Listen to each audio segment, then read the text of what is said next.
Hello guys, हमारे YouTube channel ज्ञान R Y Yadav पर आपका स्वागत है। तो गाइज, आज हम आपको तुलसीदास जी के बारे में कुछ इंपॉर्टेंट जानकारियां देने वाले हैं, जैसे कि उनका जन्म कब हुआ, उनकी मृत्यु कब हुई, उन्होंने कौन कौन से कार्य किए, उनकी बातों से हमें क्या सीखने को मिलता है और उनकी माता पिता का क्या नाम है। तो गाइज, वीडियो अच्छे लगे तो लाइक शेयर सब्सक्राइब जरूर करें। तो गाइज, चलते हैं वीडियो की तरफ।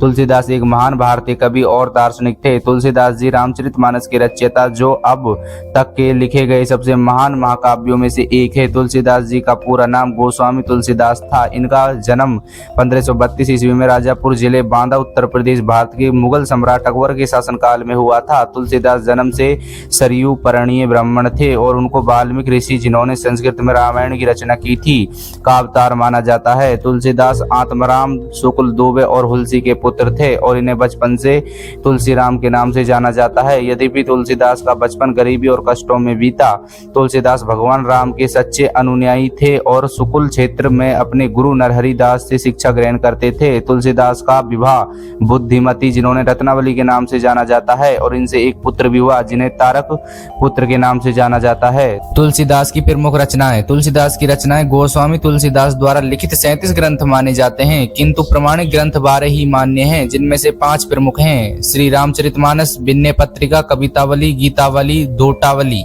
रामचरितमानस के अलावा उनकी कई प्रमुख रचनाएं थी, जैसे कवितावली, गीतावली, दोहावली, कृष्ण गीतावली, विनय पत्रिका आदि। रामचरितमानस की रचना अवधी में थी और कवितावली और विनय पत्रिका की रचना ब्रज भाषा में थी। जन्म के समय बालक तुलसीदास के मुंह में पूरे 32 दांत थे, अतः अशुभ मानकर माता पिता द्वारा त्याग दिए जाने के कारण उनका पालन पोषण एक चुनिया नाम की दासी ने किया था, और तथा संत नरहरि दास ने काशी में ज्ञान एवं भक्ति की शिक्षा दी थी। जन्म के समय बालक तुलसीदास के मुख से राम शब्द निकला, इसलिए उसे राम बोल कहकर बुलाते थे, और वे ब्राह्मण। भारत में समय समय पर धर्म, विज्ञान एवं साहित्य के क्षेत्र में महान विद्वानों और साहित्यकारों ने जन्म लिया। तुलसीदास भी उन्हीं में से एक हैं। आज तक हिंदी साहित्य के जगत में उनकी तोड़ का दूसरा कवि नहीं हुआ, और जो पूरे भारत में अपने साहित्य में इतना प्रभाव छोड़ पाया हो। और तुलसीदास का जीवन हिंदी साहित्य में सूरज के समान ही रहा है, जिनकी किरणों से केवल हिंदू समाज ही नहीं बल्कि पूरा विश्व प्रकाशित किया गया है। राजापुर गांव में कुछ समय रहने के उपरांत तुलसीदास फिर काशी लौट आए थे और वहां पर राम कथा सुनने लगे थे। और ऐसा कहा जाता है कि एक बार एक प्रेत के माध्यम से तुलसीदास को श्री हनुमान का पता मिला, और तुलसीदास ने हनुमान श्री राम के दर्शन पाने की अभिलाषा भी थी। और हनुमान जी की प्रेरणा से तुलसीदास को चित्रकूट में श्री राम के साक्षात्कार हुए थे, और श्री राम ने तुलसीदास को 2 बार दर्शन दिए थे। और दूसरी बार जब श्री राम तुलसीदास के सामने आए, तभी श्री राम ने अपने तुलसीदास के मुख मंडल पर चंदन तिलक लगाया था, और फिर प्रभु श्री राम अदृश्यमान हो गए थे। तुलसीदास के जीवन से हमें ये शिक्षा मिलती है कि शिक्षा मानव जीवन के चरित्र निर्माण, रुचियों, प्रवृत्तियों, चेष्टाओं में बदलाव और बहुआयामी विकास के साथ सामाजिक समरसता उत्पन्न करती है। इसलिए मानव मननशील और चिंतनशील होने के कारण मानव कहलाता है। ज्ञान के विकास के लिए मनुष्य को निरंतर प्रयत्नशील रहना चाहिए। आज तो वैज्ञानिक, तकनीकी, सूचना प्रौद्योगिकी से संबंधित विकास है, वह ज्ञान अर्जन और शोध के कारण ही है। दर्शन मानव का उच्चतम चिंतन है। प्राचीन काल से ही भारतीय जीवन प्रणाली दर्शन, समाज, साहित्य, संस्कृति और शिक्षा से प्रभावित रही है।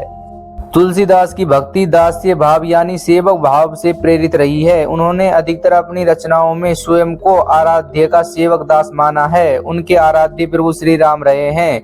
वे प्रभु श्री राम का दास बनकर स्वयं को प्रस्तुत करते हैं। तुलसीदास की कथा से हमें कुछ ना कुछ सीखने को मिलता है। जहाँ श्री राम, लक्ष्मण, भरत, देवी सीता, हनुमान जी से हमें ये सीख मिलती है कि हमें अपने जीवन में किससे कैसा आचरण करना चाहिए, और वही रावण से हमें ये सीख मिलती है कि कभी भी अपने काम भाव को अपने ऊपर हावी नहीं होने देना चाहिए। तुलसीदास ने यह शिक्षा प्राप्त की। नरसिंह बाबा जी के आश्रम में रहते हुए तुलसीदास जी ने 14 या 15 साल की उम्र तक सनातन धर्म, संस्कृत, व्याकरण, हिंदी साहित्य, वेद दर्शन, 6 वेदांग, ज्योतिष शास्त्र आदि की शिक्षा प्राप्त की। तुलसीदास ने मनुष्य को यह कर्तव्य बताया है कि मानस में वर्णाश्रम धर्म की प्रतिष्ठा पर भले ही बल दिया गया हो, किंतु भक्ति की महत्ता को स्वीकार करते हुए उसके लिए अपने सर्वाधिक लोकप्रिय व्यक्ति का भी त्याग करना उचित समझा गया है। तुलसीदास की मान्यताओं के अनुसार लोक मर्यादा का पालन करने से ही समाज कल्याण संभव है।